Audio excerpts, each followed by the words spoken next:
like we said, we have a guest in studio. So with no further ado, Mr. James Oswago, welcome to Radio Generation, the home of hard truths and bold insights. We do hope you've had a very good morning as you made your way to our studio. So karibu tena sana. Thank you. Let's get right into it. You are the CEO of IEBC. Maybe you can tell us some of the challenges you faced there, because people have been saying that if you're working for the IEBC, or if you're working within that organization, things are usually very tough. Is it true, or is it just a fallacy that is out here? Thank you. Well, just as tough as working anywhere else. It's challenges. Right. But it's doable. People have done it before. And even since then, people are doing it. All right. So it's really nothing to write home about. Well, a lot of Kenyans might not understand the difference between the CEO of IEBC and the chairman of IEBC. These are two different positions. Maybe you can just give us a brief overview of what your office does and what the chairman is all about. The IEBC Act defines the position. The IEBC Act separates those positions. But you can go back to the Constitution of Kenya. I think it is Article 249, says that Chapter 15 of the Constitution. It says that in all constitutional commissions, you'll have the commissioners and the chairman, and you'll also have the CEO, who will be the chief executive. That is clarified in detail in the IEBC Act. And the Act states that there is a chairman and commissioners, and there is the CEO and the secretariat. All right. And it provides that the CEO, the chairman and commissioners, their role is strategy and supervision. And the CEO is the chief of the secretariat and also the chief executive. Okay. That is the structure as in the IEBC Act. Right. So you have two sets. You have the CEO on one part and you have the commissioners on the other. But there should be seamless harmony between the two. Yes. As they work. It often doesn't work like that. But that was the intention. And I think one of the major things that should be done in creating an effective and efficient IEBC is to reimagine and to rethink if that structure is correct or that structure should be changed. My own view is that it is time to change it. Why so? The question is, does it work? For instance, the CEO in IBC should supposed to serve 10 years. Okay. 5 years renewable once. And from 2010, when I was CEO, to now, that means IEBC should be on the second CEO. All right. But in actual fact, IEBC has had 4 CEOs.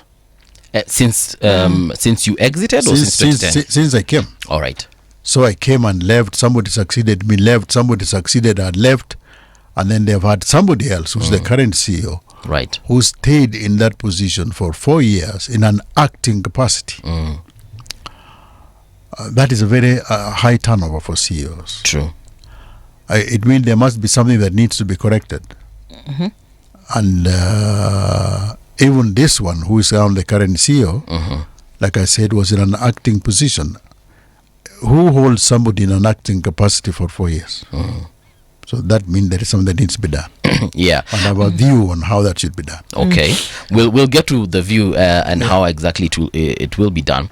There's a lot of pomp and color, if I may say, around the commissioners as opposed to the secretariat, and that's what we saw even during the current situation that has brought at the corner the helm of the chairmanship of the commission.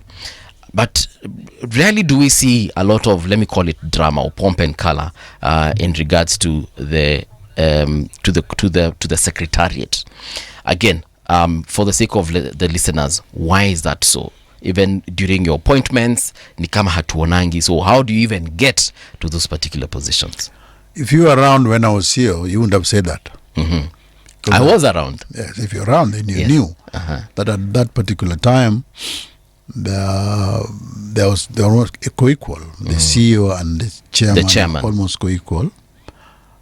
In all respects, it's not supposed to be that, but that is what it was. Ezra Chiloba became a very well-known figure during his time. Right. It has not been like that with the current CEO.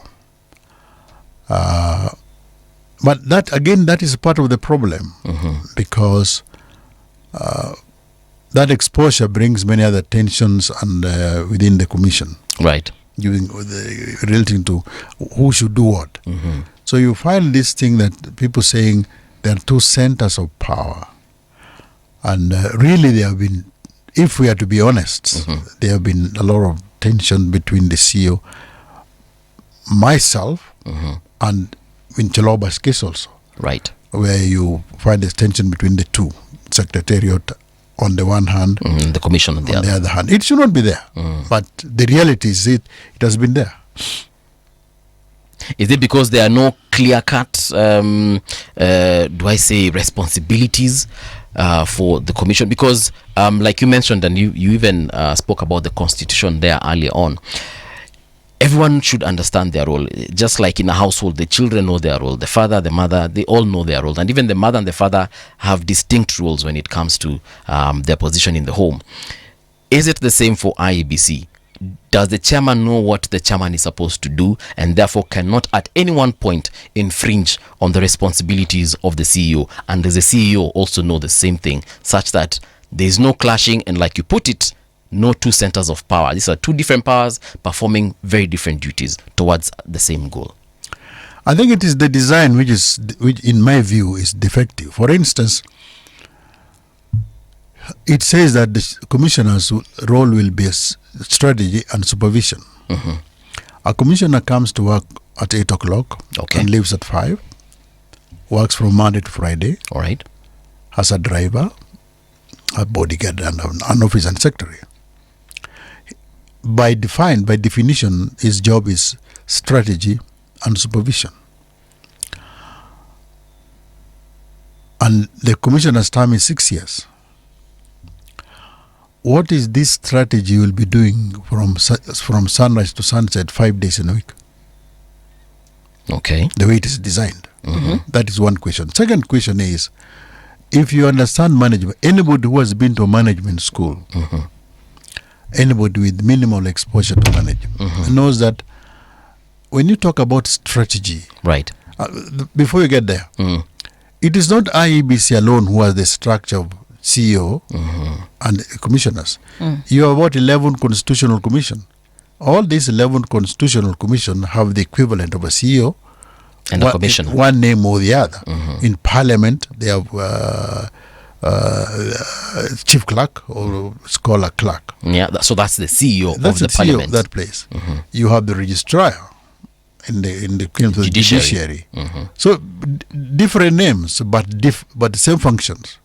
So why is it that only in IEBC you have those problems? Because in my view, the IEBC Act tended to clarify, and in that clarification, the seeds of tension were inbuilt. And I think it was inbuilt because of wrong terminology. For example, when you say that chairman, commissioners do strategy, where does strategy come from? Okay. Strategy originates from the secretariat. It is the secretariat where you have the skills. It's the secretariat where you have the institutional memory. They are there longer than the commissioners. Commissioners will come and go up to 6 years. Yes. The secretariat will be there longer. And it is here where the capacity to build strategy resides. It is here to do research. It is here to do comparative analysis between what IEBC does and what other constitutional commission does. Okay. And then it says now that strategy role is now given to commissioners. You know, it is like commissioners will sit and say our strategy is our own. Okay. The point is that strategy formulation cannot be left to commissioners alone. Strategy formulation is for the whole corporation, is for the whole institution.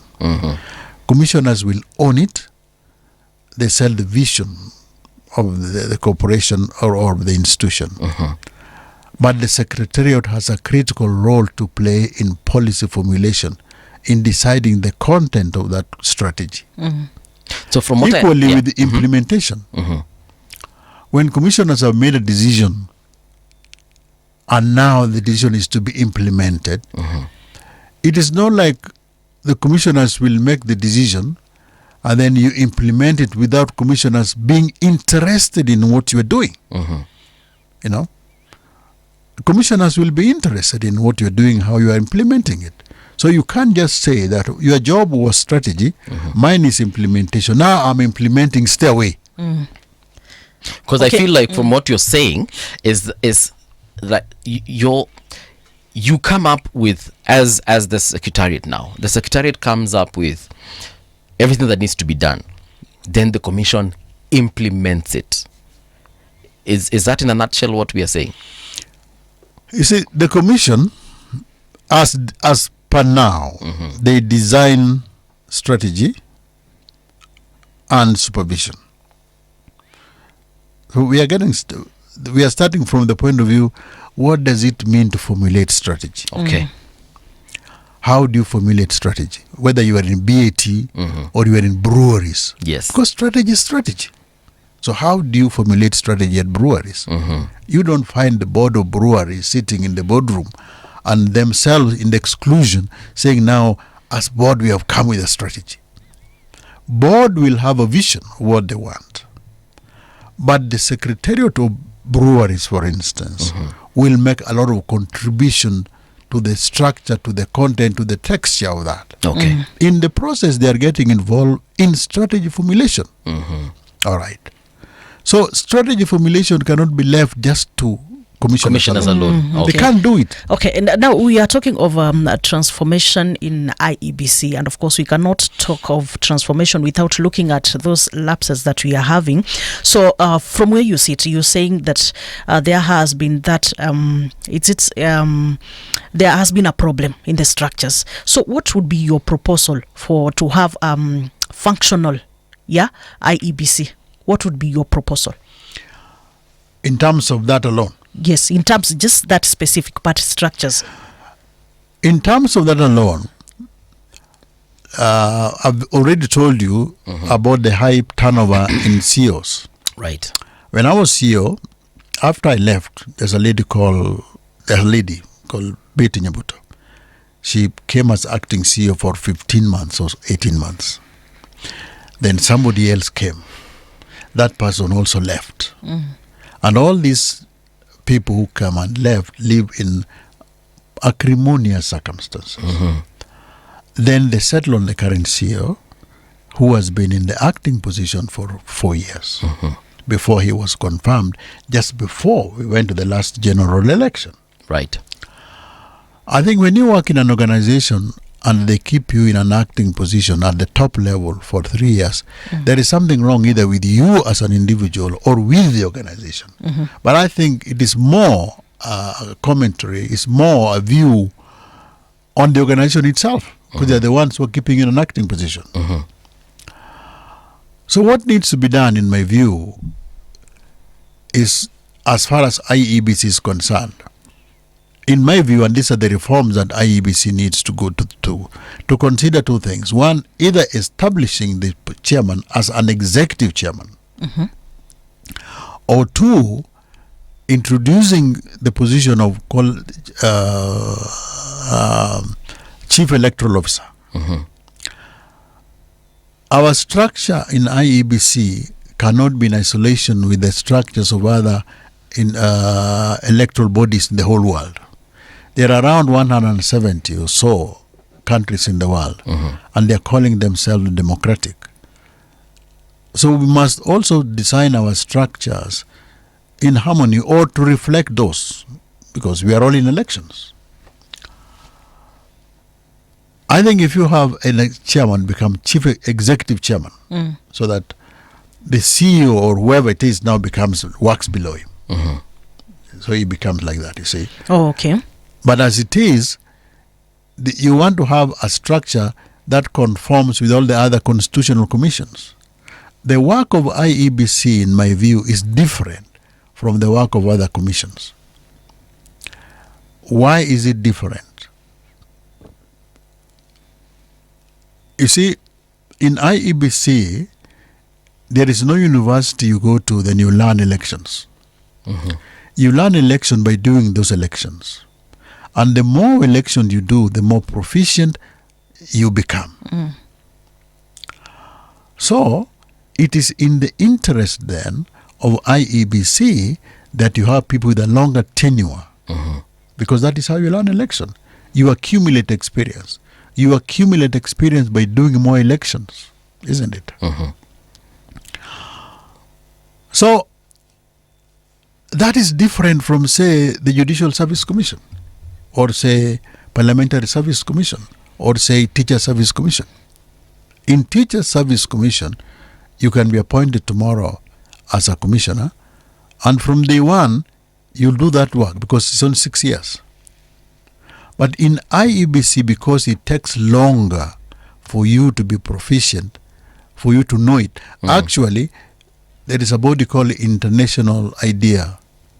It's one of the international bodies that deal with election. Their recommendation is that a commissioner should take 2 years to really, as a way of orientation and maturity. If it takes you 2 years to be proficient in running an election, and you have got 6 years, Right. that means you only have 4 years. Okay? So IEBC should not have the same structure and the same tenure as those other constitutional commissions. Right.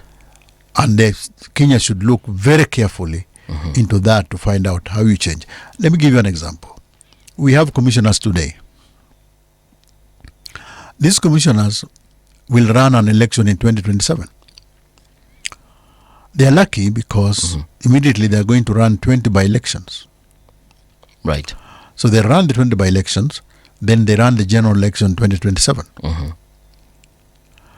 Their term ends in 2031. Okay. There is an election in 2032. So we will need a new commission. So these For that ones one. will get the experience to run an election by running the 20 by-elections. No, by running the 20 by-elections. Oh, yes. They'll use that to do the general election, Yes. 2027. But now that they will have run the 20 elections and they will have run the 2027 general election and they are now proficient and competent, they take all that experience home because their tenure ends in 2031. Okay. So between 2031, on 2031, you recruit commissioners. The ones you recruit in 2031 Agree. will run the 2032 election. Complete neophytes, greenhorns, Yeah, with new no challenges. idea on how to run an election. You see, it is because of the 6 years. Now, what I'm telling you is not just vain hypothesis. It has happened. In 2017, when Chebukati became a commissioner, Right. became chairman, he came with other commissioners, I think in January 2017. In the same 2017 August, they ran a general election. They had no exposure. They had not done any election at all. So the first contact they came with real experience General was election. general election. Are you not surprised that it was run the way it was? Okay. So that the Supreme Court said this is not an election. Because when the Supreme Court nullifies an election, that is equivalent to saying there was no election. So let me stop you on that point and ask you a question, because there should be laid down procedures of how to run an election. So when the CJ then, David Maraga, nullified that particular election, whatever was presented to him, he nullified it according to the evidence that was presented to him. So does it mean that the commission at that particular point or time did not run according to the laid down procedures, or according to you, what? Because even if a new IEBC, like you're saying, takes over in 2031, they should just be using the blueprint that is there. Yeah, it's just like what we like saying, it's like riding a bicycle. You know, you put your foot on the pedals and you just pedal. So regardless of whichever bicycle you're given, you should be knowing how to ride that bicycle.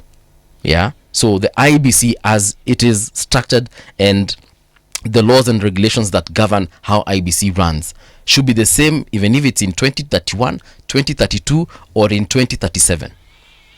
So regardless of whoever becomes chairman or CEO, it runs smoothly. And that is the danger. Because you are presuming that running an election is an everyday thing. Running an election is a very complex thing. Running an election is a very specialized thing. Running a general election is a nightmare. Running a by-election in the constituency is such a difficult thing. It's not that something you just wake up in the morning and tomorrow you do it and you are proficient in it. That's why I told you, to run an election, you need exposure. You need apprenticeship. And that apprenticeship is by running fast and running more. And the more you run, the more you become proficient in running those elections. Of course, there is a way to run an election. And you can be given a template. But where do you go to school to run it? The only school you go to is by doing it. So in 2017 that I was telling you, Chebukati was recruited as commissioners. Several months later, they ran an election, and you saw what they went through. Yeah. But by the time they were running the 2022 election, now they had the experience.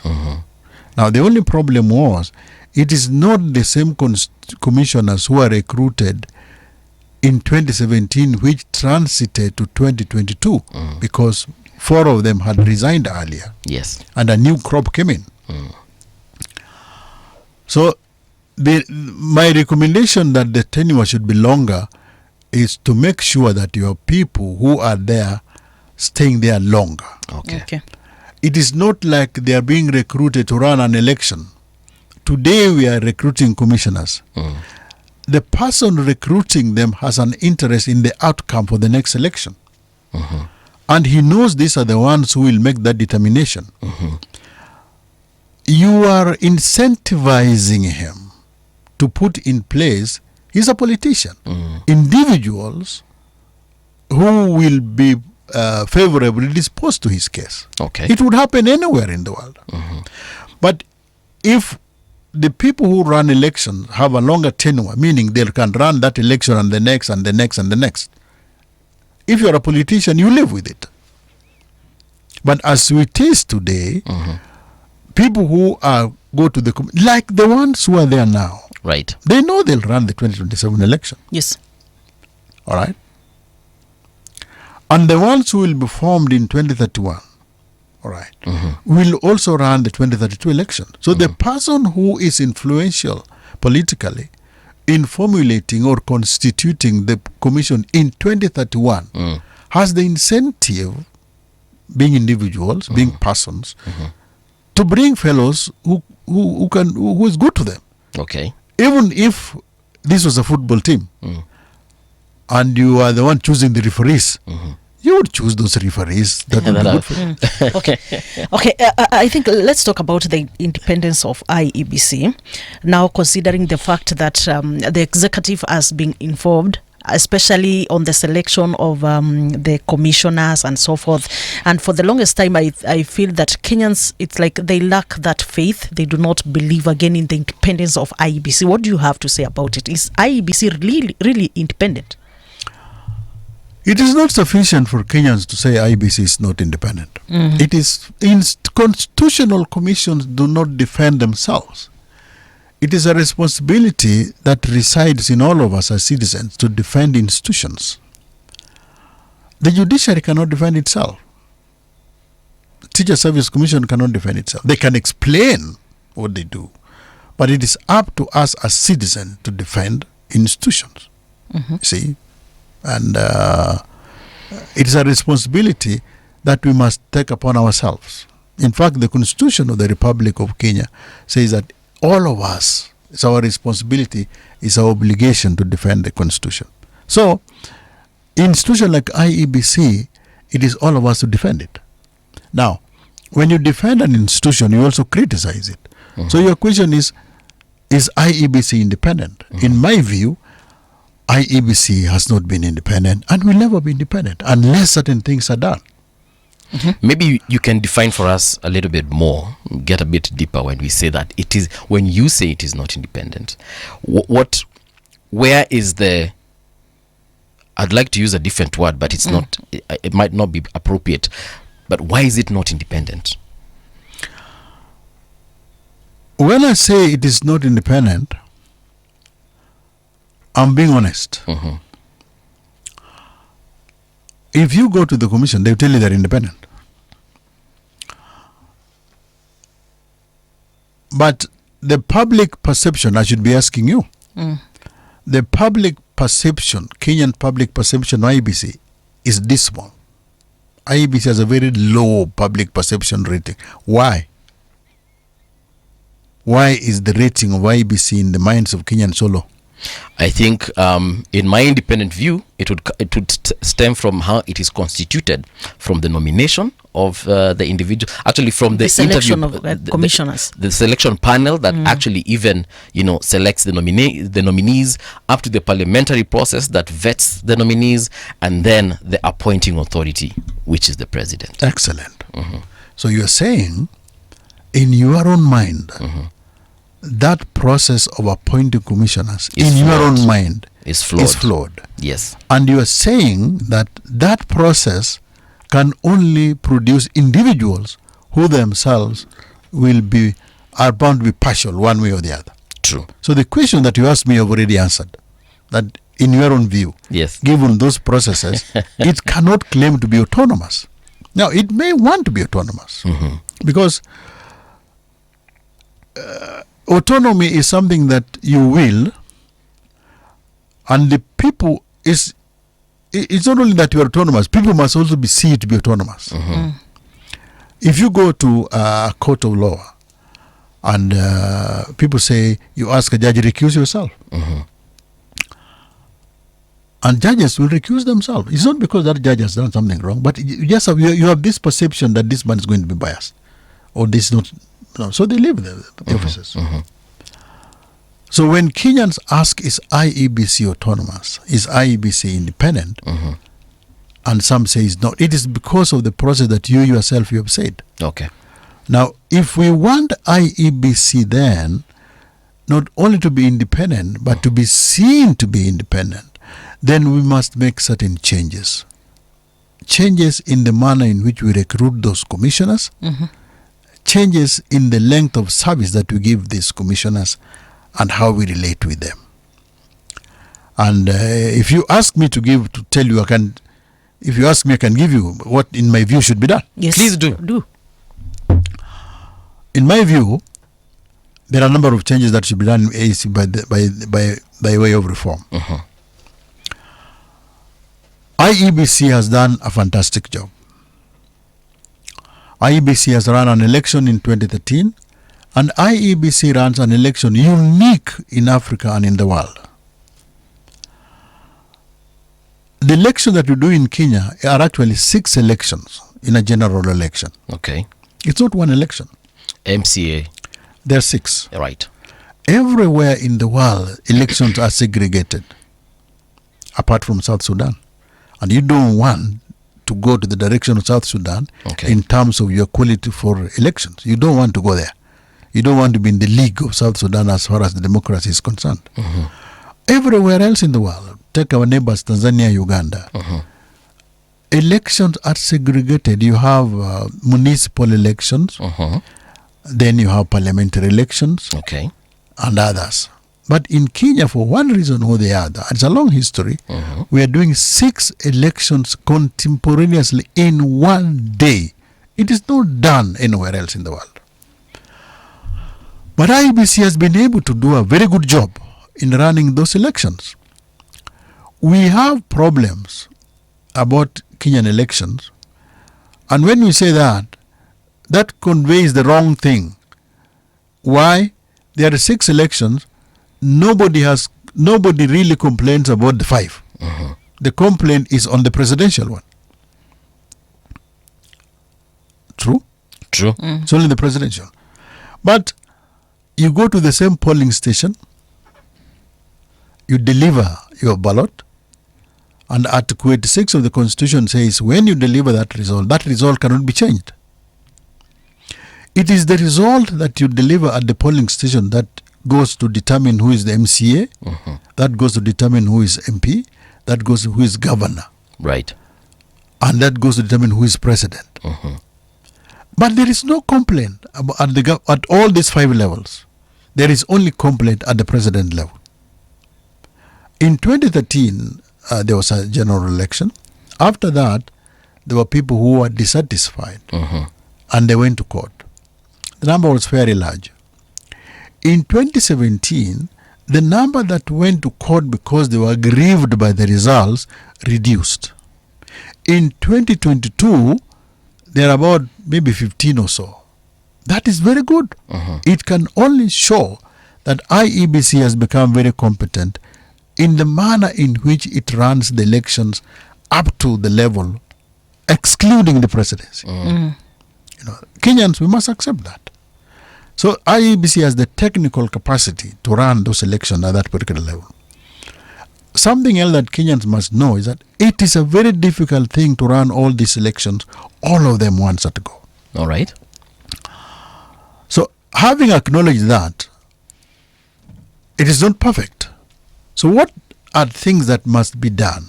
Number one, in my view, you have already mentioned it. Now, but before I come to that, aside from what I've told you, there is another reality which we must also consider before I start telling you what should be done. Okay. I've told you that in 2017, new commissioners came.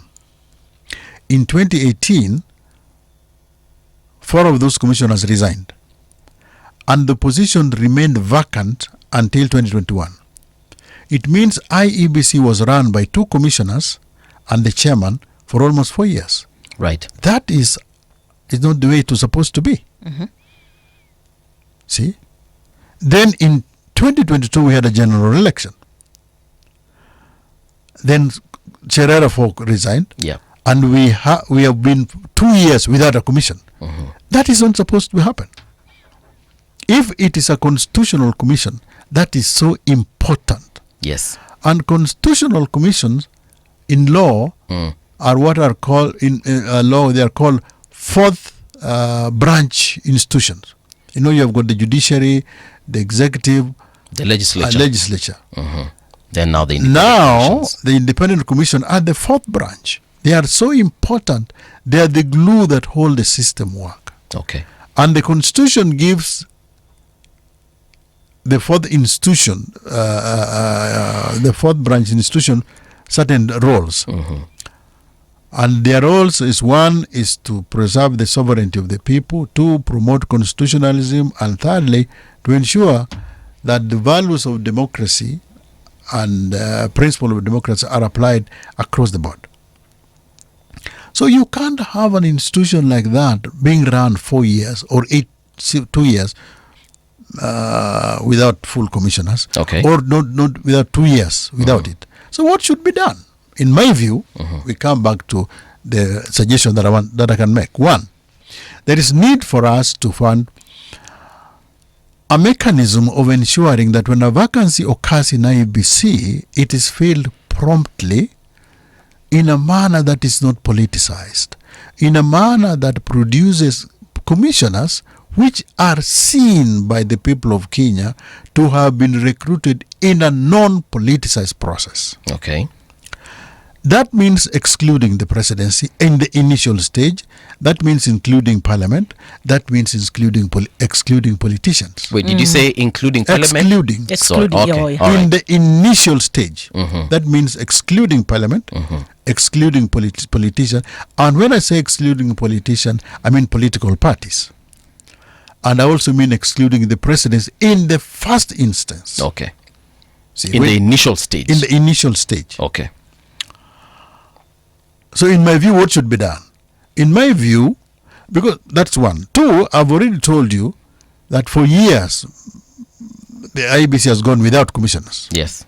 That has happened in 2 instances, now and the Chebukadisio. It means there's something wrong. It must mean that within either by institutional design or by law, there is nobody who is compelled or obligated and told when a vacancy occurs, fill it. When a vacancy occurs in the judiciary and you give the judiciary money, they'll fill it. You won't even notice. All right?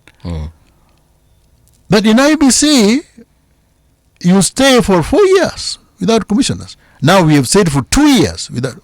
So there has to be a change. And in my view, the change is to form a mechanism of making sure that when a vacancy occurs in IEBC at the level of commissioner or chairman, it is promptly filled in a manner that I've told you. My view is when a vacancy occurs, immediately IEBC notifies the Chief Justice. Then the Chief Justice would notify or direct the Public Service Commission. Public Service Commission is the entity that recruits for the government. Yes. Direct the Public Service Commission that a vacancy has occurred in IEBC, proceed. So Public Service Commission will not recruit, will not do the recruitment. But Public Service Commission will provide the secretariat to a committee that will do the recruitment. How will the committee be formed? I am proposing that we have a committee of 3 in law set up. And that committee will have 3 members. One nominated by the LSK. Okay. Why LSK? Because there is something called the LSK Act. And that law allows LSK to give advice to the government on matters of public interest. So LSK nominate one individual. They already do so even now. Yes. 2, there's something called NCIC, National Integration Commission. Because it is their job to bring integration and harmony, they nominate an individual. Thirdly is the interreligious community. All right. Even now, they nominate somebody. So you have 3. I've already said 3. From LSK, NCIC, and the religious groups. Yeah, that is 3. The clergy, okay. Then the question is, where do you get the chairman?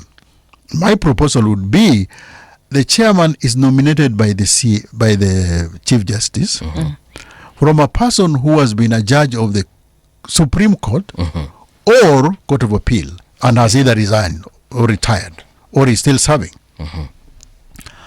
So now you have the committee. In law, even if it means amending the constitution, is now amending the constitution, which says that when a vacancy occurs, the Chief Justice is told.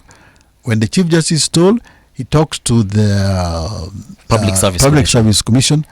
And already the law has provided that these institutions will provide the committee when a vacancy occurs. So just a question of calling LSK, give us somebody. NCIC, give us the individual. The law already says so. And then interreligious fellows, give us an individual. They give. Then the CIC nominates the chairman of the chairman. And the chairman is somebody who is either serving as the Supreme Court judge or retired, or as serving as Court of Appeal or retired. If somebody has served as a Court of Appeal judge and retired, or served as Supreme Court judge and retired, these are people who are above a certain thing. You know, they have integrity, they have got something like that. Yep. Already that has given you a commission. That commission has excluded the president. The parliament. That commission has excluded parliament. That commission has excluded political parties. All right. See, it's already excluded them. And remember, the person doing it is the Chief Justice. And there will only be one Chief Justice in Kenya. At any given time. At any given time. Okay. And I don't see a case where we have a Chief Justice which we think is political. I don't think we'll get back there. It can happen. But so far, that is behind given Kenya. Where we have gone today, you need Nyuma. Okay. Mr. Chairman, there's a question I have for you here, and it's in regards to the situation that we experienced last year, where the Deputy President of Kenya was impeached, something that had never been precedented before. This is the first time a Deputy President actually someone of the executive had been impeached. And we saw later after that, another Deputy President was nominated by the President, and Professor Kithure Kindiki took office. a lot of voices, and Kenyans obviously are not necessarily experts on this particular issue, but people were saying, how is it we have a deputy president now and yet we do not have an IEBC? Maybe for the sake of laymen and those who do not understand, like myself, what was going on there, and what these people who are saying that we do not have an IEBC, so we cannot have a DP. What was the meaning of that? We don't even have to go there. Yeah. Because that is what under the bridge. Mm-hmm. But what I'm telling you will solve that. Mm-hmm. If we have what I've told you just now, Right. you would never got there. The process of having the CJ direct the public service If you commission. have a mechanism for establishing an IEBC commission promptly and timelessly, Mm-hmm. you'll never get there. You'll always have an IEBC commission. I suspect, I don't have evidence, Mm-hmm. but I suspect that somebody must find it. Things don't just happen. Right. And you ask yourself, how is it that an institution like that can fail? It's not money. Mm-hmm. You see, it's not a question of money. Right. Why does it remain and fail for so long? It's not money. Mm-hmm. It's either because either somebody has not been compelled to do it, or two, it is beneficial for somebody not to do it. Okay. And it is the proposal that I'm suggesting that we remove it from them, locate it somewhere, so that as part of the reform that will make IEBC have the public confidence that Kenyans want, we have that process. If we had that process, we would not, the issue we're talking about would not have arisen. Okay. All these things would have arisen when there is, if what I'm telling you happens, there is no day you will have, there's no IEBC. It's always be there, because the law will have said, you, when a vacancy occurs, you do it. Now, why do I say you remove the president, you remove parliament, you remove political parties? You remember recently, there was something called NADCO. They went somewhere. Right. And they were wrangling for a long time. They talked about electoral matters and what have you. Electoral matters along other things. Matters to do with changing and reforming the election should not be mixed with other political issues. Because if you do, political are self-interested animals. The issues of reforming IEBC should be conducted by somebody who is dispassionate and should not be mixed with anything else. Reform IEBC on its own.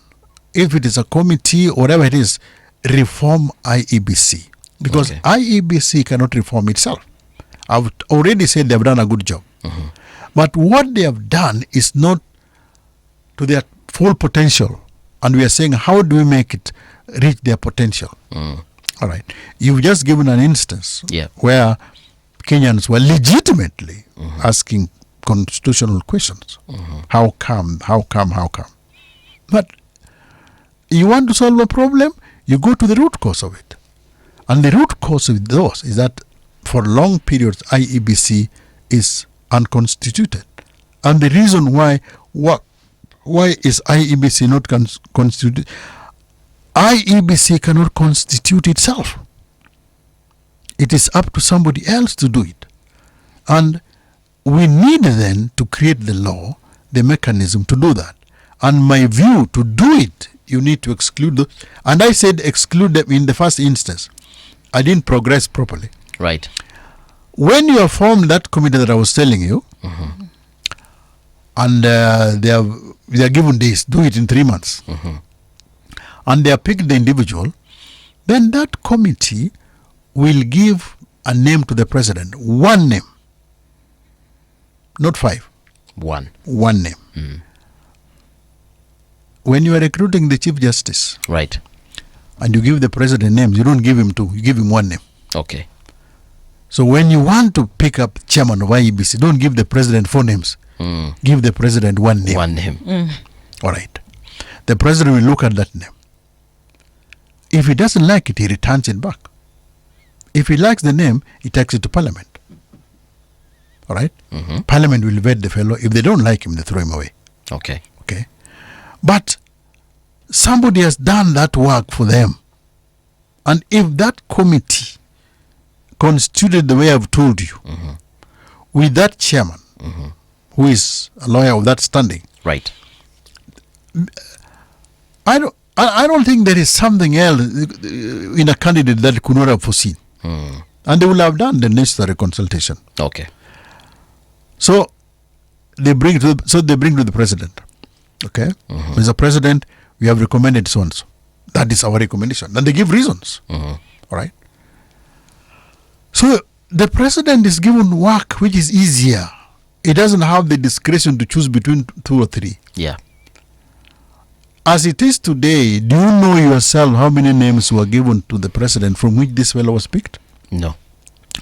When Chebukati was picked in 2017, we know that Uhuru Kenyatta was given a set of names. Okay. We don't know those names, and we don't know Chebukati was number what in that list. But if we remove all that discretion and we say you'll give the president Gina Moja, one name, work, do it, and if you do a shoddy job, he'll tell you brought a thief or you brought someone like this. So they look at it. Something else that I was thinking is that we thought ourselves is that I said 3 + 1. You don't need 10 people to pick IEBC commissioners. The bigger the number, the worse it gets. How many people, in your opinion, do we need? 3. All right. You need 3 people. That is now, those are the ones that you mentioned. I've mentioned. From LSK. Plus the chairman. Okay. And in law, you say their decision must be unanimous. In other words, if they recommend you, all 4 must have agreed. Must agree. You know, so if there's one voice that says, mbuvi kidogo hapa hatuoni akitosha mboga. Do you know why? It will not only be movie that they're considering. They're considering 40 people. All right. Then they shortlist. Then they end up with Madam here and Mbuvi. And they are told you'll pick one unanimously. They'll agree on one person because they are compelled to agree on one person. They'll get one person. You know, these differences that people vote on come up because now people get subjective. Maybe we see Kabila, maybe we see Nini, but on the criteria, the key criteria, I have done executive selection for many years.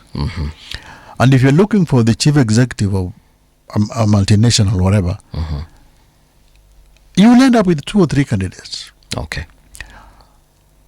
And there is nothing that will stop you from agreeing on one. See? So in my view, once that is sorted, and that committee comes up, and it's a committee that people believe in, we will have sorted number 1 problem. All right. You were talking about the constitution. We said 3 + 1. We were talking about having the 3 individuals from NCIC, LSK, the religious groups, and then the chairman.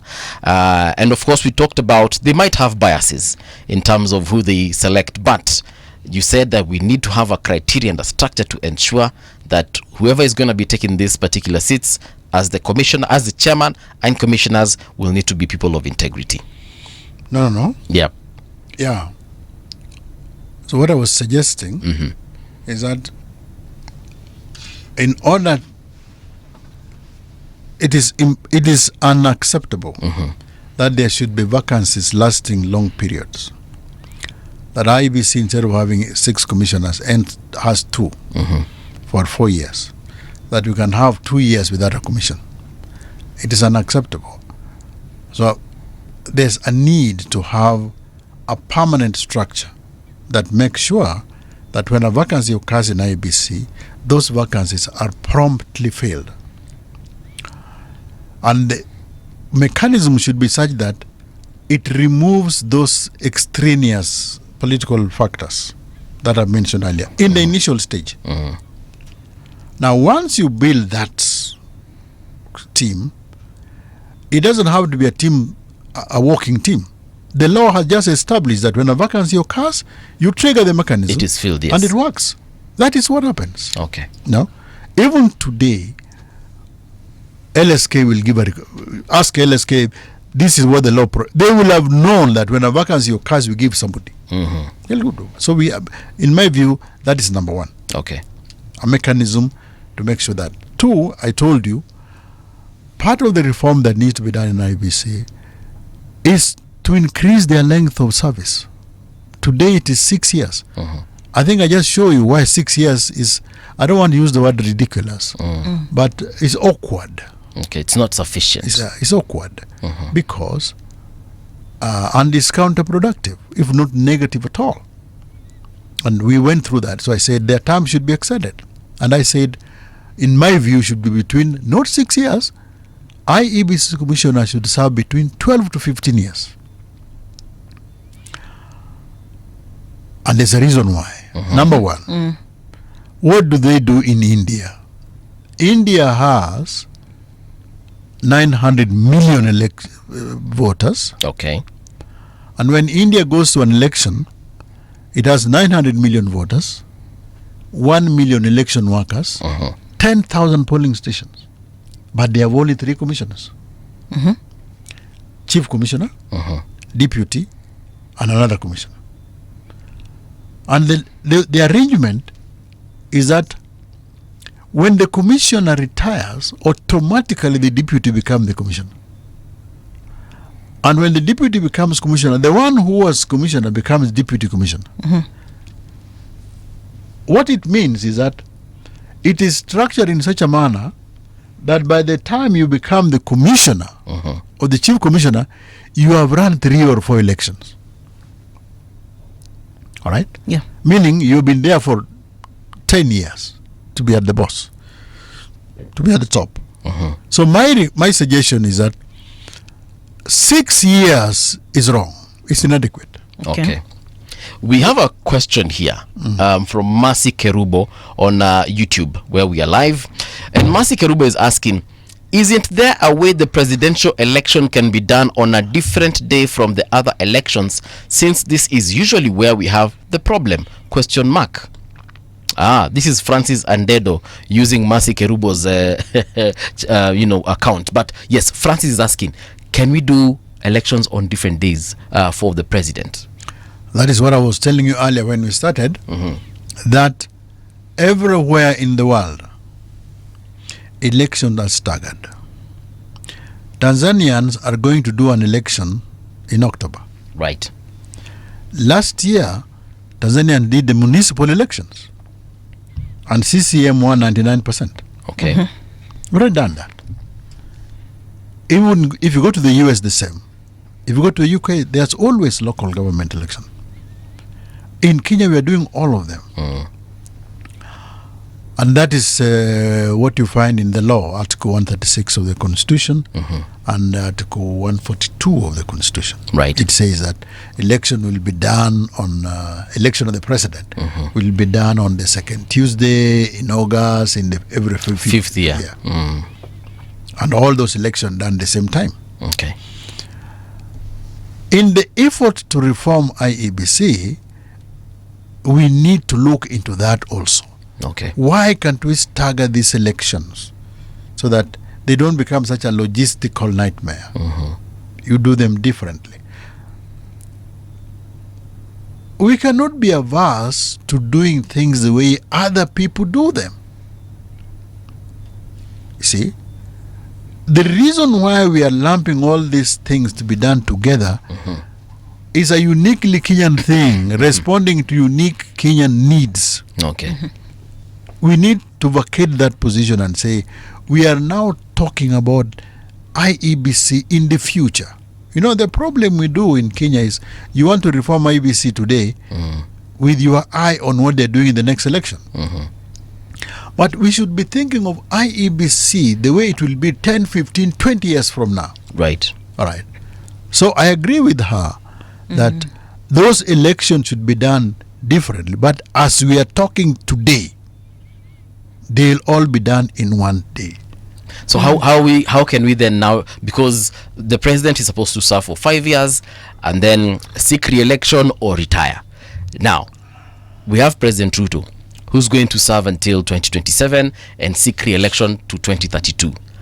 At what point then can we now separate, or do we let him run for 7 years, then now in the middle of the 7 years is when we decide, okay, now can we now have a different presidential election? Because as it is right now, the constitution says president miaka tano na yake tano inaisha 27. So no, what happens? These changes that we are talking about,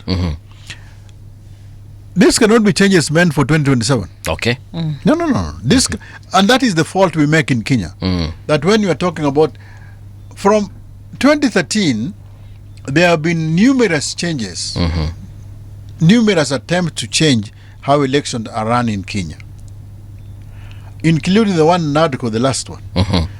One thing that is common with all these attempts, these are attempts to remove discretion from IEBC. These are attempts to micromanage IEBC. In other words, these are attempts by the political class to create an IEBC that can only arrive at a certain result that they want. But that is the wrong approach.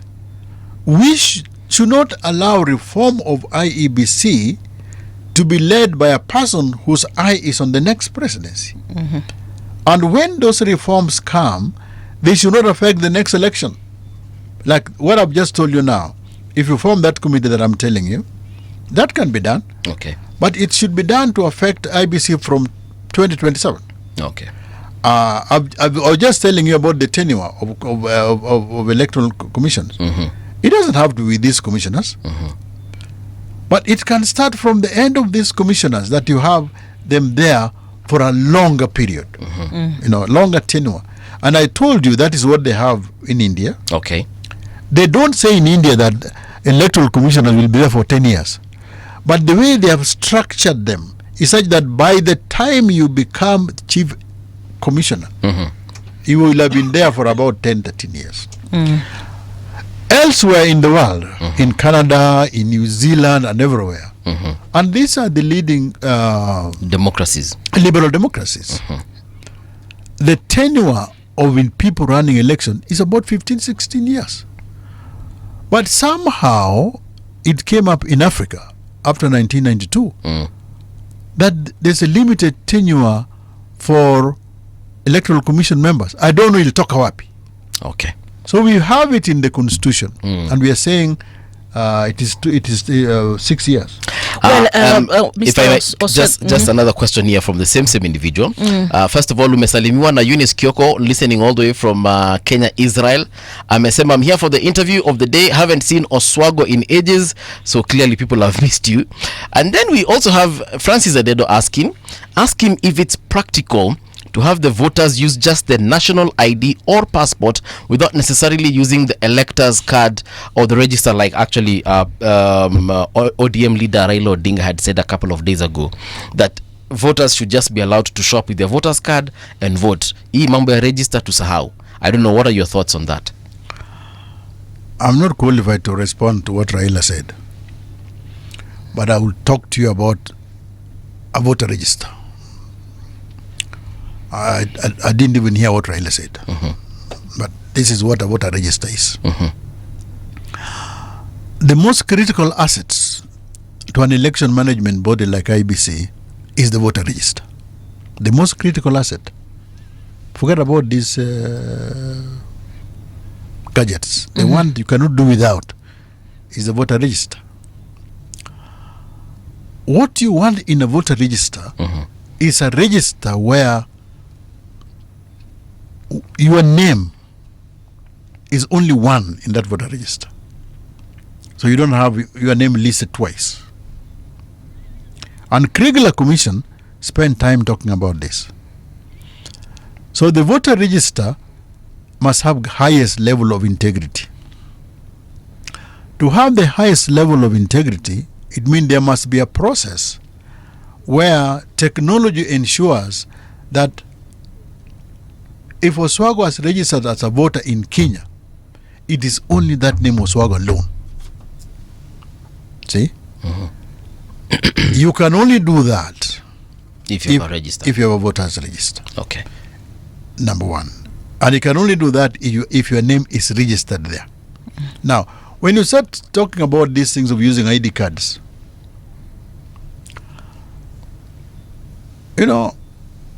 that brings complications. Okay? That brings terrible complication. Because ID cards, is possible me to have your ID card. Very ID possible. cards get lost, you can pick and go and vote. You know?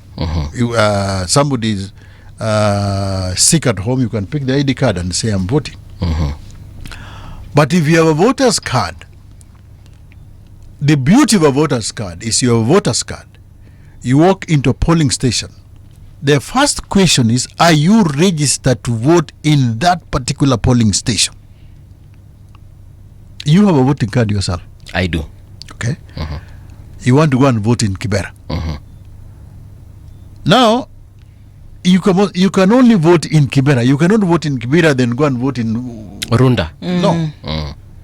So if you only using your ID Your card, ID, yes. it is difficult to say, okay, well, but can you vote only here?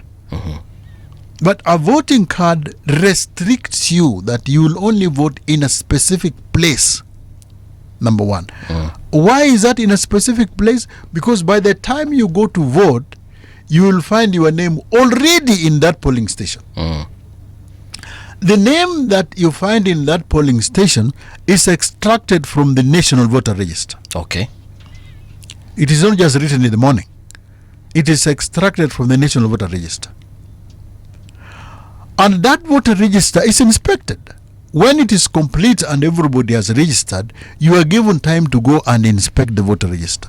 So you can go and inspect, is my name in Kibera? Okay.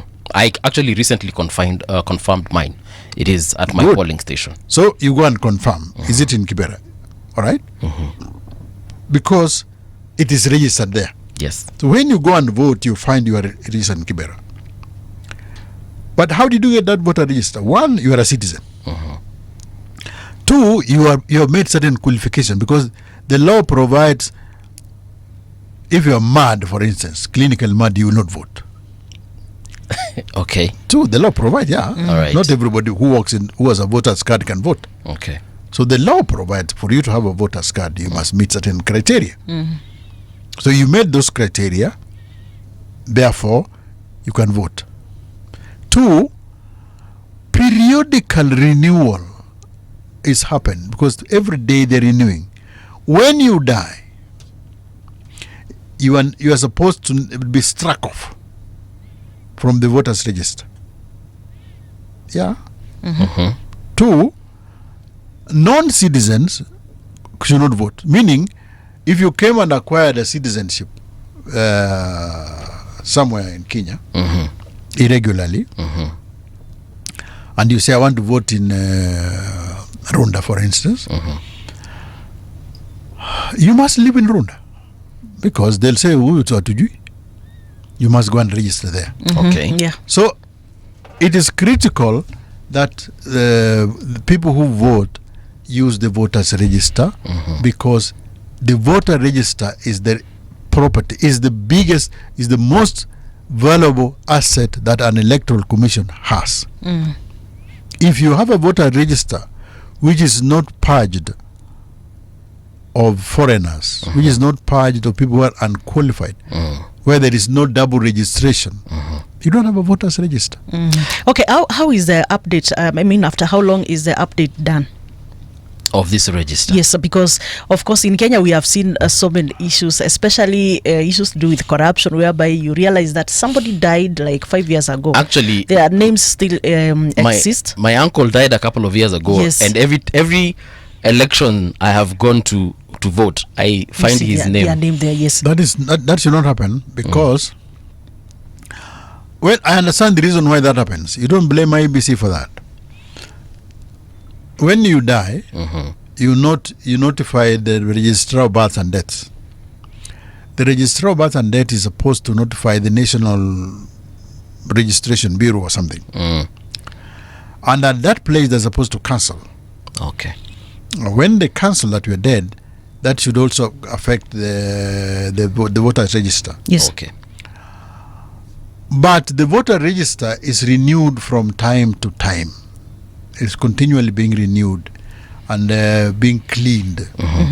And it's also being inspected regularly.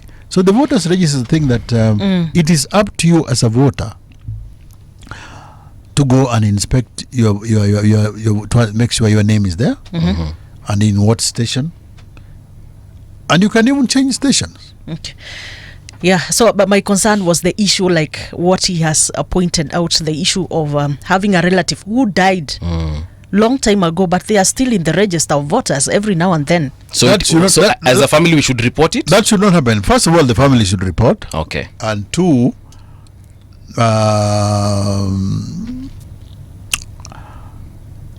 it's only that we have not perfected the technology. Okay. But IEBC has done from 2007. IEBC has done a great job in having. There's a process called deduplication. That means that in the register, you only have one name. Like if you go to voters register, Kenya today, right? The register has got 50 million voters. Yes. That process ensures that there's only one name there called Mbuvi. Okay. You know, and this is done periodically and continually, and this is what IBC does. Okay. I don't think that idea was well thought. Okay. Well, can we talk about shortly about the IEBC 2024 Amendment Act? Because I see there are some issues that you've raised that are in this amendment bill. Act. There is also this one aspect of this review immediately after elections. That review, which should be done within, I think, within one year. That is after election, post-elections. Do you think this amendment is going to solve some of the issues that we have been having with IEBC, especially the issue of alleged rigged elections? I have already told you that at 5 levels of elections, there is very little complaint of rigged elections in Kenya. There are very few MCAs who say they are rigged. Very few MPs who say they are rigged. Hardly any governor who say they are rigged. And if they are rigged, they go to court. And how do you know that the level of satisfaction at those 5 levels is high? Because fewer and fewer and fewer are going to court. So there is very little outcry, very little hue and cry about the quality of election that IEBC has delivered in those levels. The only problem comes up at the level of the presidential election. Right. And it is time Kenyans stopped about beating about the bush. It is time we look at it and face it. The reason we don't deal with it well is we know it exists, but we have left it to the political class to solve. I've just given you an example, for example, of forming a standing committee that is non-partisan, that is not only independent, but is also seen to be independent. That is an idea that I've floated. Somebody can improve it, make it better. Right. All right. But you can only do so if you don't have an eye on 2027 election, so that you make those changes which will apply, say, 2032. All right? Post thereafter. There are a couple of conversations happening online, and one of the conversations is about the best alternative to the IEBC traditional system, and the solution, according to this people having this conversation, is blockchain-based electoral management system, which they insist has enhanced security and identity. It is cost-efficient and has instant results, unmatched transparency, increased participation, and is eco-friendly. That is something that maybe we shall have a conversation about at a different time. Right now, I want us to focus on delimitation. And the new IEBC obviously has got that very important critical role. However, there was a deadline in regards to that, them reviewing the delimitation, which happened, I think, in October last year, 2024. So maybe we can just touch on that and explain to us when IEBC reviews these boundaries, what is the review about and what happens after this review? The law provides, the Constitution provides that boundary review will be done once every 6 to 12 years. The last one was done 2012, I think. Mm-hmm. So we are already late. So the question is, what do we do now that we are late? And it would be easy if that was the only problem. Oh, there's another one. But there are other problems also. Okay. You see, this commission that has just been formed, they'll want to do a boundary delimitation.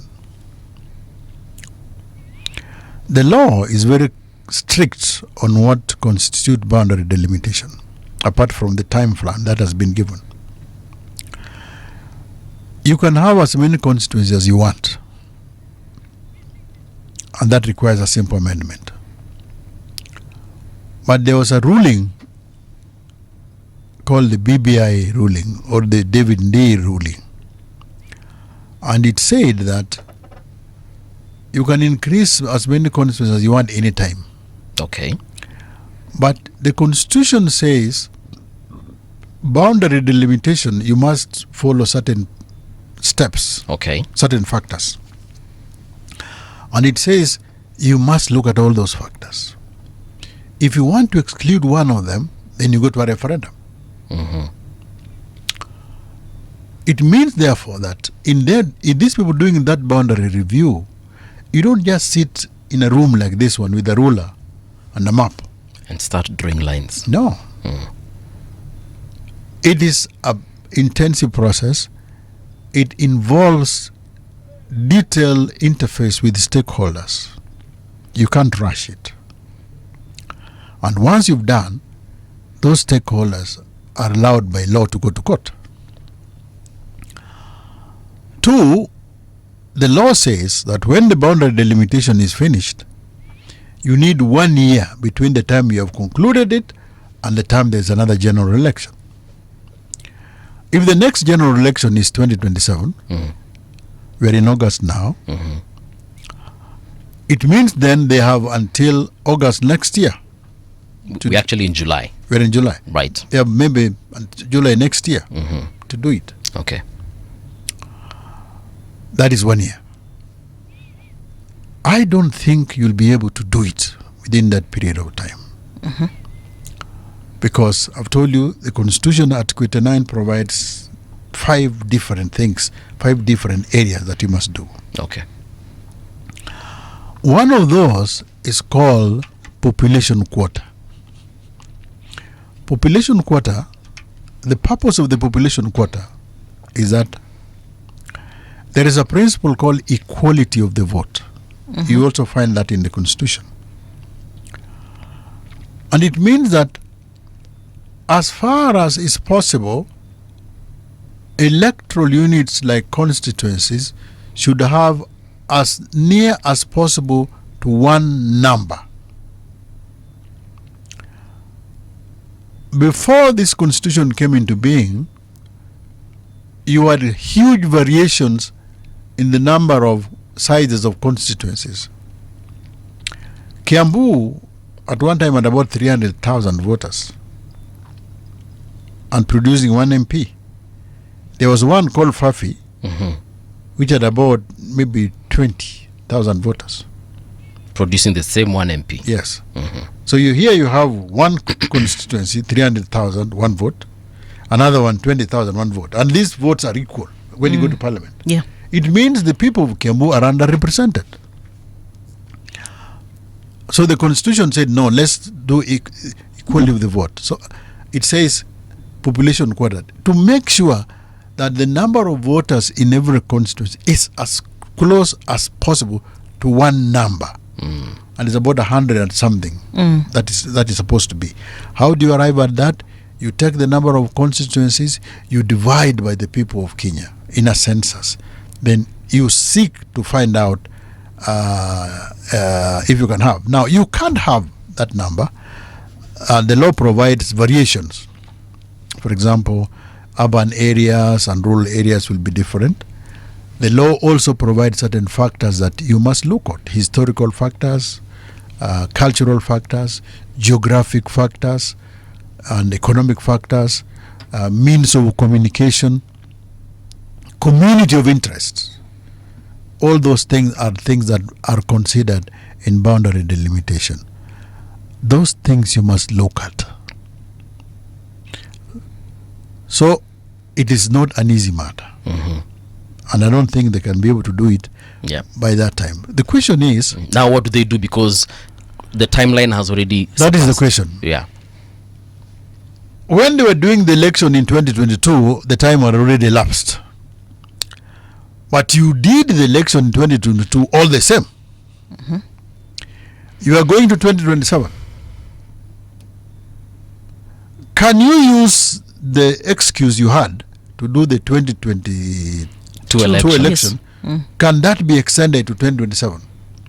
Most definitely. Because you're supposed to do it 2012. Yeah. But you didn't do it. But all the same, you did a general election in 2022. Means you are doing the general election in 2022 in spite of the fact that you've not done boundary delimitation.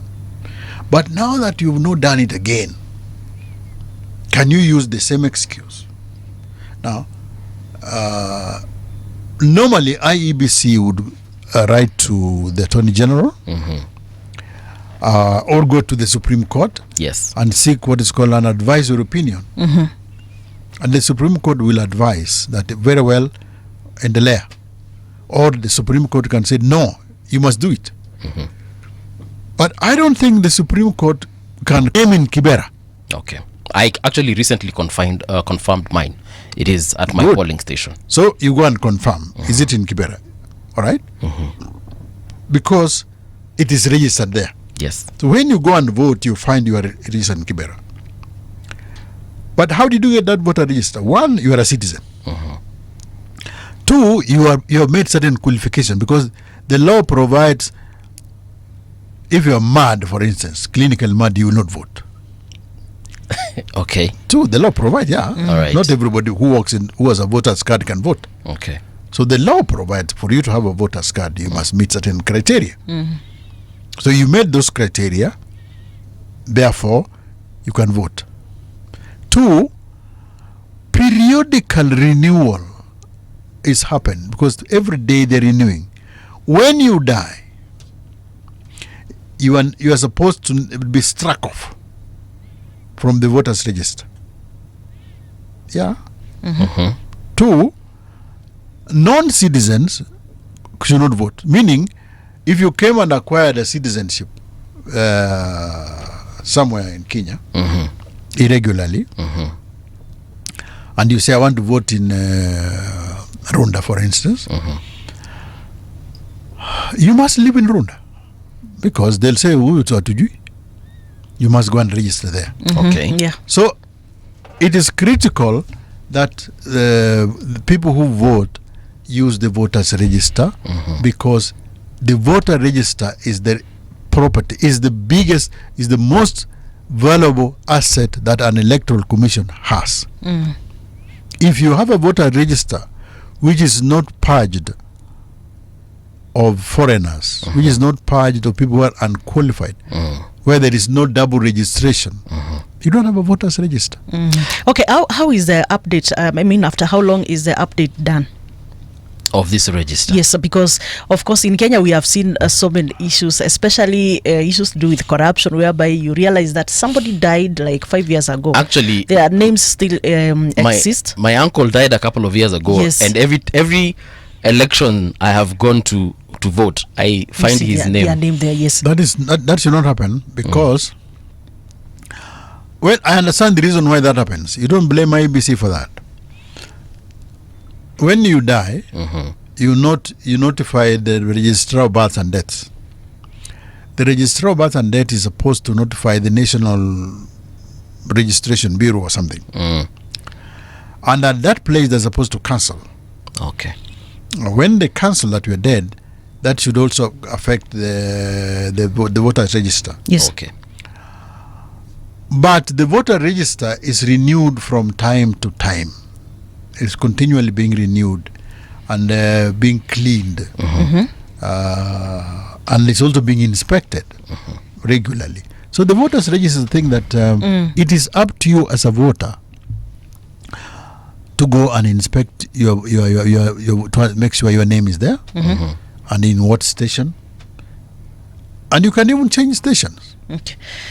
Yeah, so but my concern was the issue, like what he has pointed out, the issue of having a relative who died long time ago, but they are still in the register of voters every now and then. So, as a family, we should report it? That should not happen. First of all, the family should report. Okay. And two,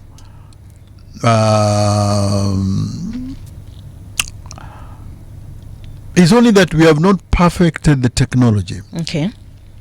But IEBC has done from 2007. IEBC has done a great job in having. There's a process called deduplication. That means that in the register, you only have one name. Like if you go to voters register, Kenya today, right? The register has got 50 million voters. Yes. That process ensures that there's only one name there called Mbuvi. Okay. You know, and this is done periodically and continually, and this is what IBC does. Okay. I don't think that idea was well thought. Okay. Well, can we talk about shortly about the IEBC 2024 Amendment Act? Because I see there are some issues that you've raised that are in this amendment bill. Act. There is also this one aspect of this review immediately after elections. That review, which should be done within, I think, within one year. That is after election, post-elections. Do you think this amendment is going to solve some of the issues that we have been having with IEBC, especially the issue of alleged rigged elections? I have already told you that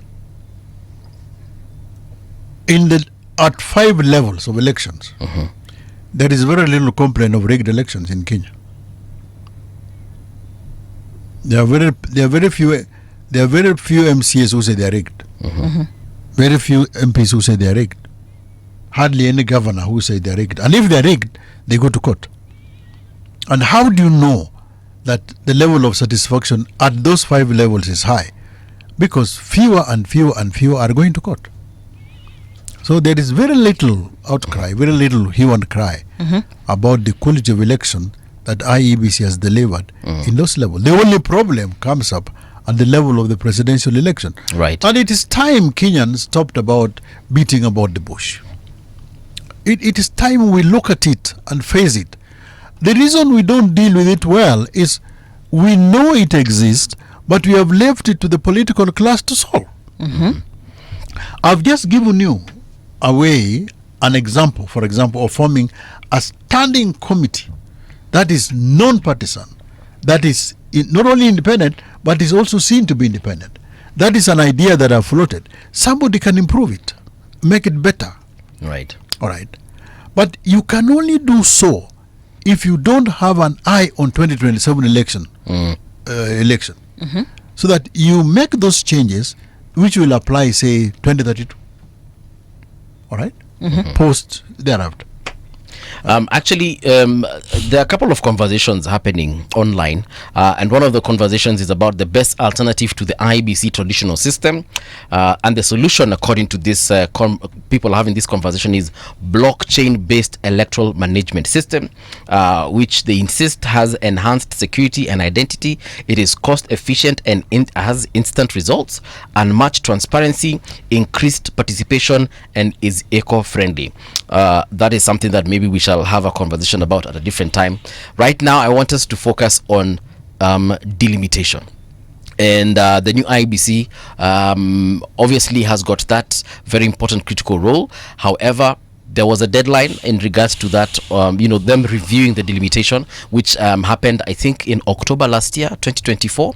So maybe we can just touch on that and explain to us when IEBC reviews these boundaries, what is the review about and what happens after this review? The law provides, the Constitution provides that boundary review will be done once every 6 to 12 years. The last one was done 2012, I think. So we are already late. So the question is, what do we do now that we are late? And it would be easy if that was the only problem. Oh, there's another one. But there are other problems also. Okay. You see, this commission that has just been formed, they'll want to do a boundary delimitation.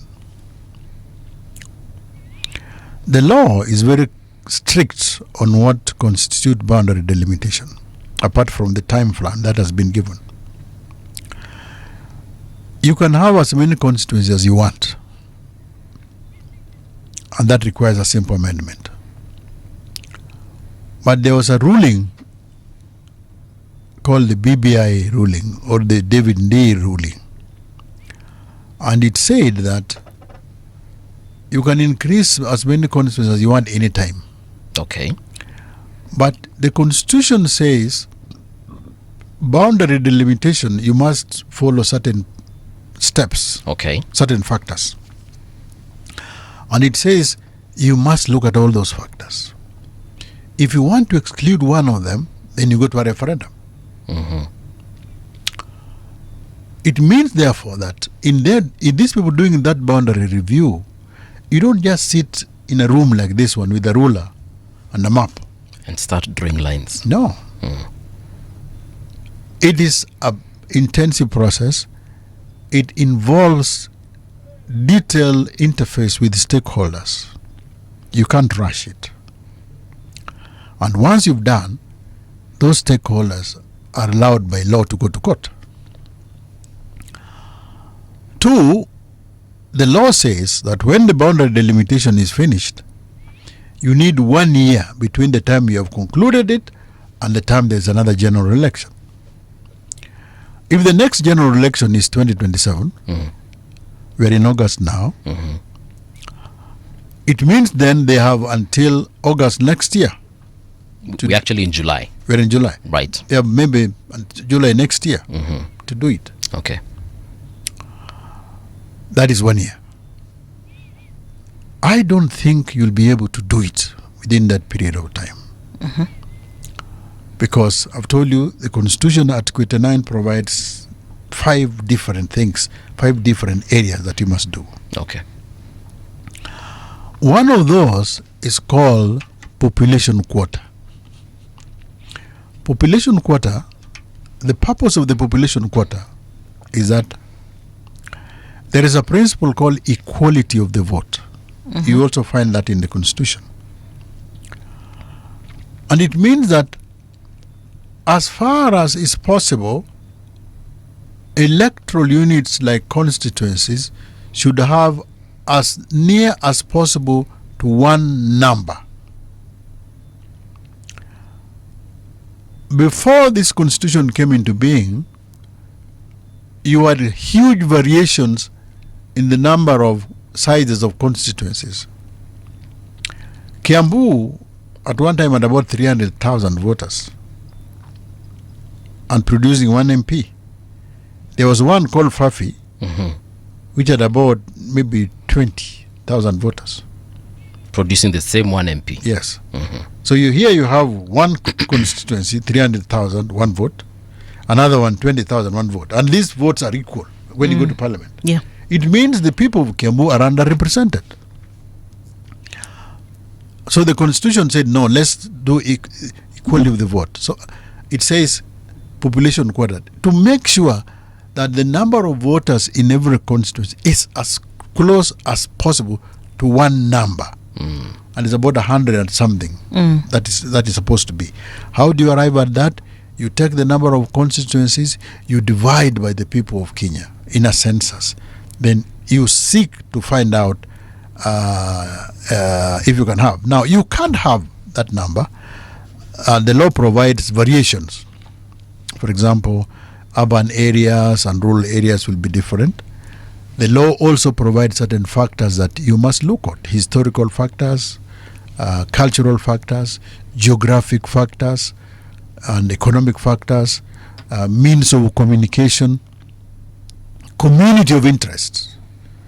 All those things are things that are considered in boundary delimitation. Those things you must look at. So it is not an easy matter. And I don't think they can be able to do it by that time. The question is, now what do they do, because the timeline has already that is the surpassed. question. Yeah. When they were doing the election in 2022, the time had already elapsed. But you did the election in 2022 all the same. You are going to 2027.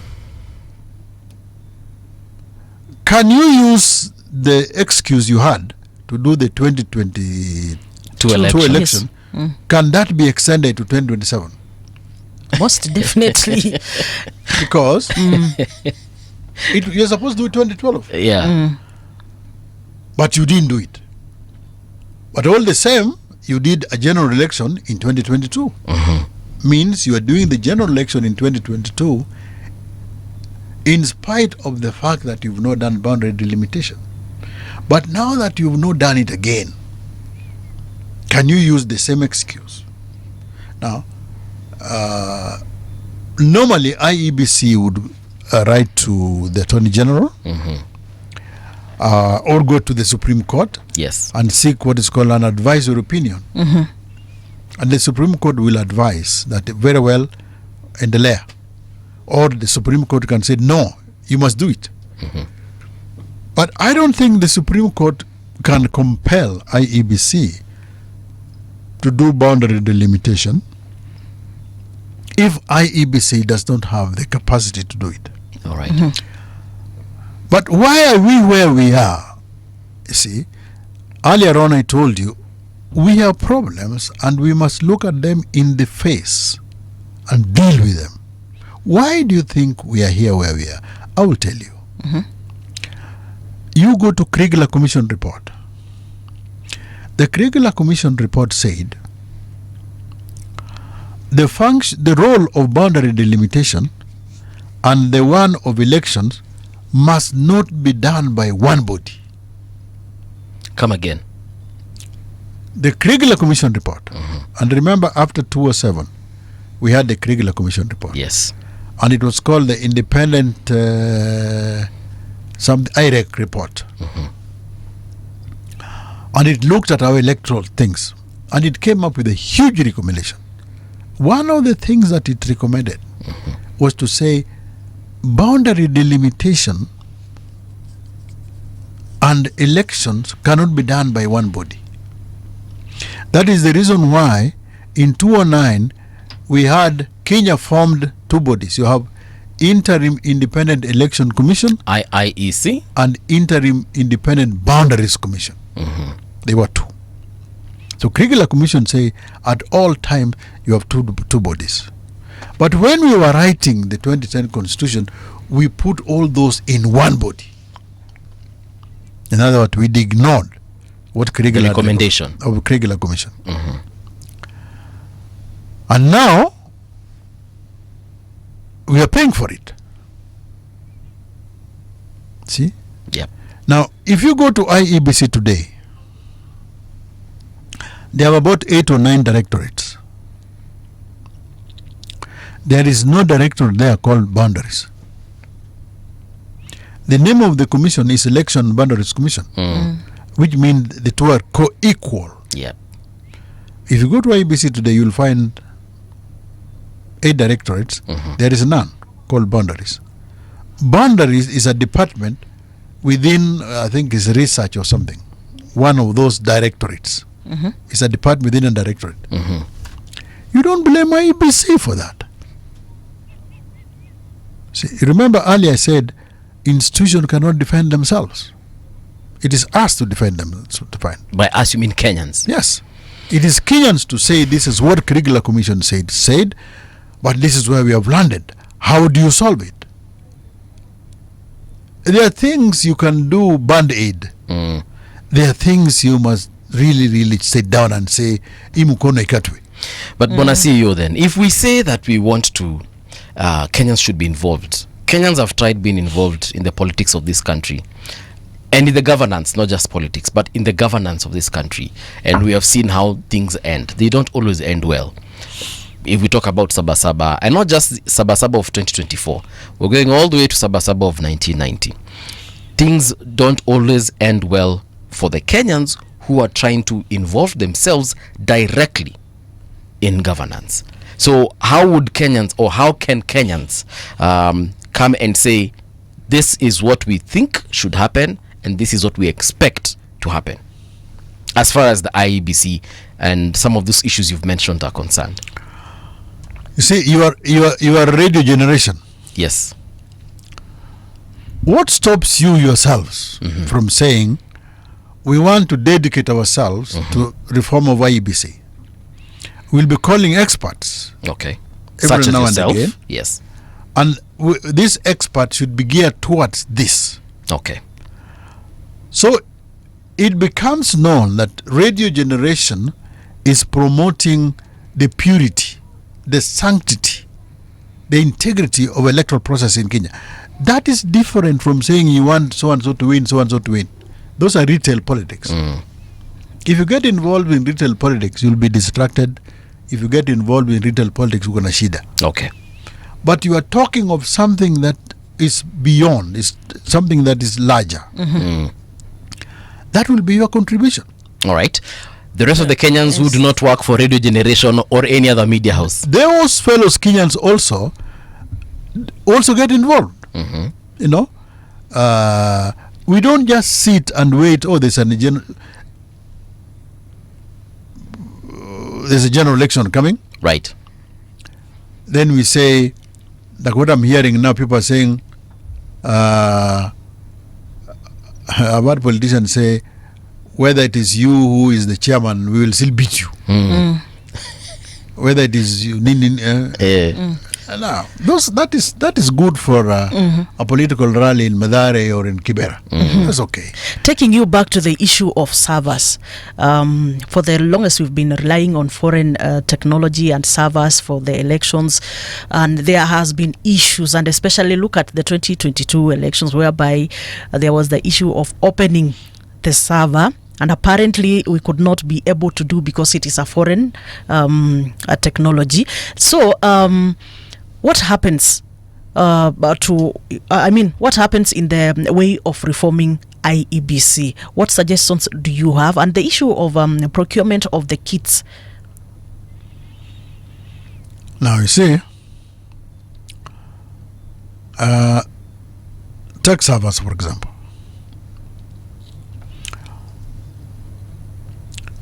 I've told you I do six election in one. Yeah. And you and me agree that in 5 elections there is no problem. Yeah, not major. No, there's no problem. What there is solved by court. If you sure. Yeah, what there is, you go to court. Sure. And so far you've not heard, as an adult and as a journalist, you've not heard Kenyans complaining that governors' elections are rigged. Have you heard? There could be one, and then the governor goes to court. Like there was the Munya case, which became very famous. Yes. We go to court, and the courts deal with it.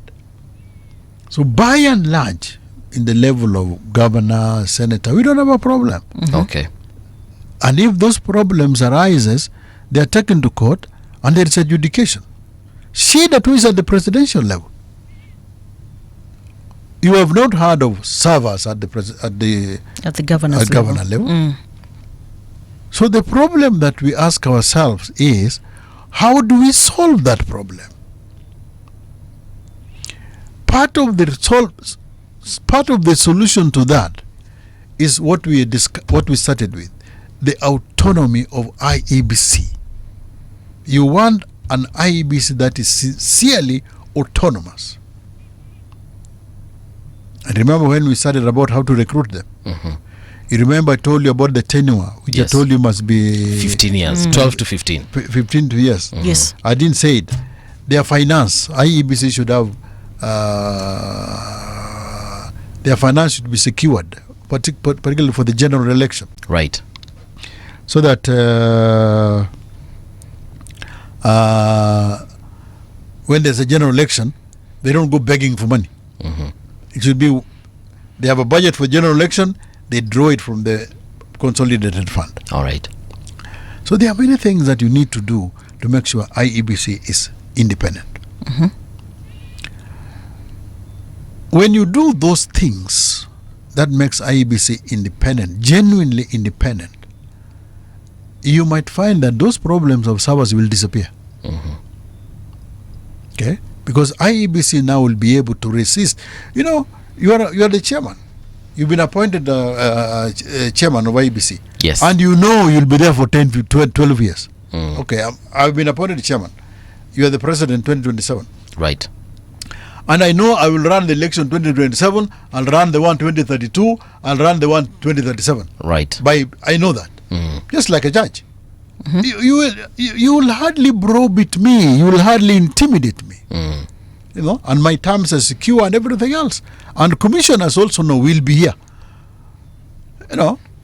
So then, once you establish that autonomy, once you establish that for IEBC, hii shida unasikia mingi zitaisha. That's one. Two, servers is because we are relying on technology.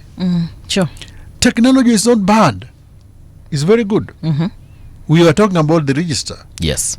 And I was telling you that the register needs to clean the register to make sure that one vote is only one vote. You can only do that by technology. See, you can hardly do it manually by saying, oh, there are 50 million registered voters, let us check Oswago. That will take you forever. You need technology. But Kenyans must also ask themselves, do we really need the technology to run the election? And if so, where? Do you know that the technology that you use to run this election, number one, this technology in Kenya for the last so many years is made in France. Yeah.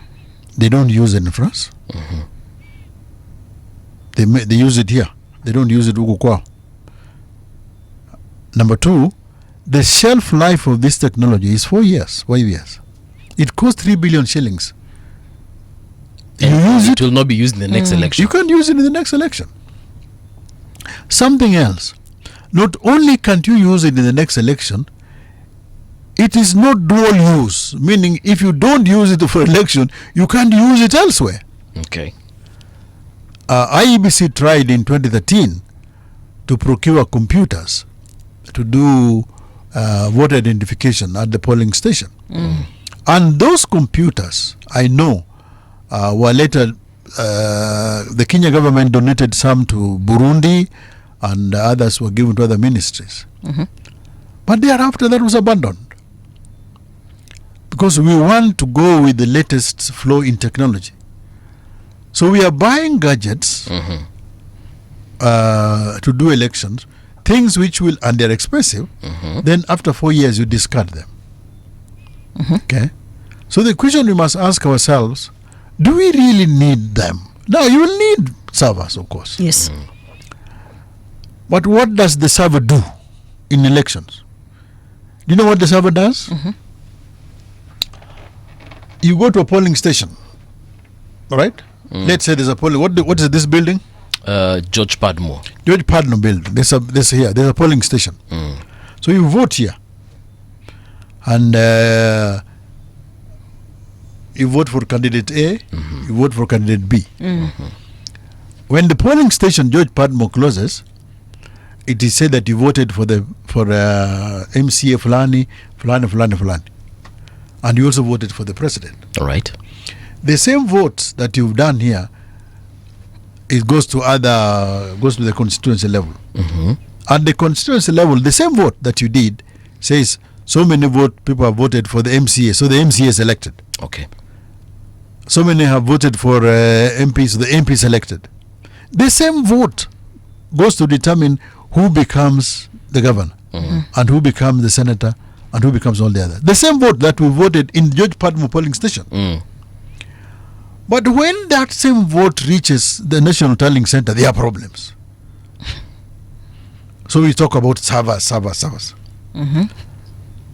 In other words, if it is possible, you could carry all these votes, all of them, to National Tallying Center. Right. But you cannot do that because of the distances, because of the balconies, because of whatever. So there are forms that statutory forms which you fill at every polling station. And those forms which you fill at every polling station, you take them to the constituency polling station. And there, the returning officer signs and certifies them. It is this form that is taken to the National Tallying Tallying Center. Shida inatokea wapi? Haya. Wait. Where is the problem? Because you see, we have come from George Padmo. Right. We signed it. We carried that same thing to, let us say, Yaya Center. Okay. Which is the National Tallying Center. No. Which is the constitutional. Constituency. Okay. When we arrive there, you add votes from all these polling stations. Then you decide the MC is Nifulani, the MP Nifulani, right? And at the Constituency Tallying Center, they now write another form saying that kulingana na hii, these are the people who voted for the governor, these are the people who voted for so and so, and these are the people who voted for the president. Okay. It is that is taken to the county. You don't take the votes to the county. You don't take the ballot boxes to the county.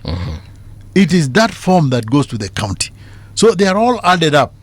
And you say, okay, fine, kulingana na hizi zote, Fulani is the governor, Fulani is the so-and-so, Fulani is the so-and-so. It is the same thing that is taken to the National Tallying Center. Shida inatokea wapi? You tell me. I already told you that you need a truly and genuinely autonomous IEBC, and I told you you have that mechanism of appointing them. Give them a longer service period, not 6 years. And I told you between 12 to 15 years. I told you give them a budget, particularly for an election where they don't have to go begging for money. I've told you, make up your mind. Either you have an executive chairman of IEBC or you have this person called Chief Electoral Officer. Canada has a position called Chief Electoral Officer. That is the person who runs elections in Canada. Hakuna commissioner mingi mambo mingi. Mingi. I told you that IEBC structure is problematic. IEBC is not the only constitutional commission. Right. Why is it always the quarrel between the Secretariat and the commission? Yeah. And you don't find that in Judicial Service Commission. You don't find that elsewhere. And my response to that, to solve that problem, is to have an executive chairman. Or have this one called Chief Electoral Officer. Hii maneno yote na fizzle. You finish all that. All right? And I've also said, when it comes to boundary delimitation, we need to separate them so that you have a separate body called Kenya Boundaries Commission. That is what they do in South Africa. That is what they do in India. That is what they do everywhere. India had a general election last year. But India was also going through boundary delimitation. And as they were going through the boundary, through the elections, the commentary in India, as they were going through the general election last year, was, how will the next elections look like? Why? Because they were saying the party that is dominant in India, that is called the Bharatiya Janata Party in India. There are two parties there. There is the Bharatiya Janata Party and there is the Congress Party. Bharatiya Janata Party is more dominant in the north. It's popular in the north. Yes, that is where the Prime Minister comes about. Narendra Modi. Yes. North Uko, they are more numerous, but they are not richer. In the south of India is a Congress Party. They are fewer, but they are richer. So as they were going for the election last year, and the boundary delimitation process was almost coming to an end, the commentary was not really who was going to win the election because they knew Modi would win. Their commentary was, how will it look like the next time? Okay. And they were saying, looks like because of population changes, the next time there will be more constituencies in the north than in the south. Okay. That's how they were looking like that. Because these things were being done by two separate bodies. Sisi tuliweka mpali moja. You don't do that. In South Africa, there is a separate body that does boundary delimitation. And I've given you the example in India. The only place where boundary delimitation is done by this, an election is done by the same place, is in the US. And it is a mess. There is a concept called gerrymandering. We just get gerrymandering in any other country apart from America. Because in America, in the state, the chief electoral officer is called the secretary to the state, is elected. And the boundary delimitation is done by the state legislature, the parliament at the state level. State level. If that parliament is dominated by Republicans, they will do boundary delimitation that favors them. So areas where Republicans are the majority, you will find that they have got boundaries that favor them. All right? Okay. And this has come up with this called gerrymandering. They can't solve it. You don't want to go there. So in Kenya, Kriegler Commission told us what to do. We didn't do it. Okay. Now we are running into a problem of our own making, and we are not courageous enough to accept tulikosa. Okay. Let us correct it. We keep on going to IEBC. You can't blame IEBC for the fact that it was not able to run to do boundary delimitation. All right. It is simply not structured. So that when IEBC commissioners are not there, boundary delimitation stops. Now, we have about 4 minutes before we end the show. Yeah. And we saw the situation with the Cherera 4 that differed, of course, with Chebukati. How can we avoid that in the future? So that we don't see a situation where Ethekon, when he's conducting the election or after conducting the election, we see a certain group or an individual distancing himself from the commission. You see, Cherera 4 had never run an election before they ran the general election. So they don't know how to run an election. Number one. Number two, Cherera 4, I'm talking like a Kenyan, what I picked in the papers. Okay. Cherera 4 had taken part in detail in the election. They were even there at the national, now the tallying. I was once in charge of a national tallying center in 2013. And I know, and the law says so, the people who collate and count the votes at the national tallying center is the secretariat. It's not commissioners. Yes. But secretariat do not say commissioners go away. No. First of all, you will agree this is how it is done. All right. Like your bosses. Yes. And your bosses have told you call Oswago and interview him. Your boss maybe listen, maybe he's not listening. But your boss trusts that you're going to interview Oswago. Your boss could easily come and sit here just to listen. You can't tell him go away, can you? Of course not. Yeah, if he wants to say it, I want to see. If he says I want to listen to this Oswago interview, he comes and sits here. You cannot tell him where enter. It is his choice. Okay.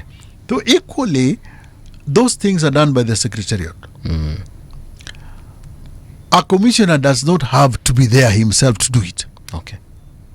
You don't have to. You can't do it, even if you're told. So, what I read in the papers are those people saying we were not allowed to do it. It is like they were stopped from going into that tallying shot. So I'm telling you, my own experience was that in 2013, when I was responsible, and that is one of the occasions when I knew the limits of human endurance, I almost collapsed because you are there 24/7 for all the 5 days. Okay. And you don't sleep, all those things, because you were counting those votes. It is the secretariat which were doing it. We were not perfect, and you will never get a perfect election. We were not perfect. There are things that could be done differently, but it is the secretariat which did it. The complaint that I had from this group is that they were somehow excluded from the process. How could they be excluded from the process that they designed? Okay. Well, I don't know the details. Maybe I'm wrong. All right. But in my view, even in this group that has been formed now, in 2027, these commissioners will not count the votes at the National Tallying Center. They will be there, and you allowed access. Okay. But you agree with the secretariat, this is how you will count vote, this is what you will do. You expect them to do it the way you have agreed. All right. But it still comes back to what I told you. Autonomy. Independence. You Right. don't bring commissioners towards the tail end. I'm talking of the Chererafo. All right. You don't bring fellows toward the tail end, people who are selected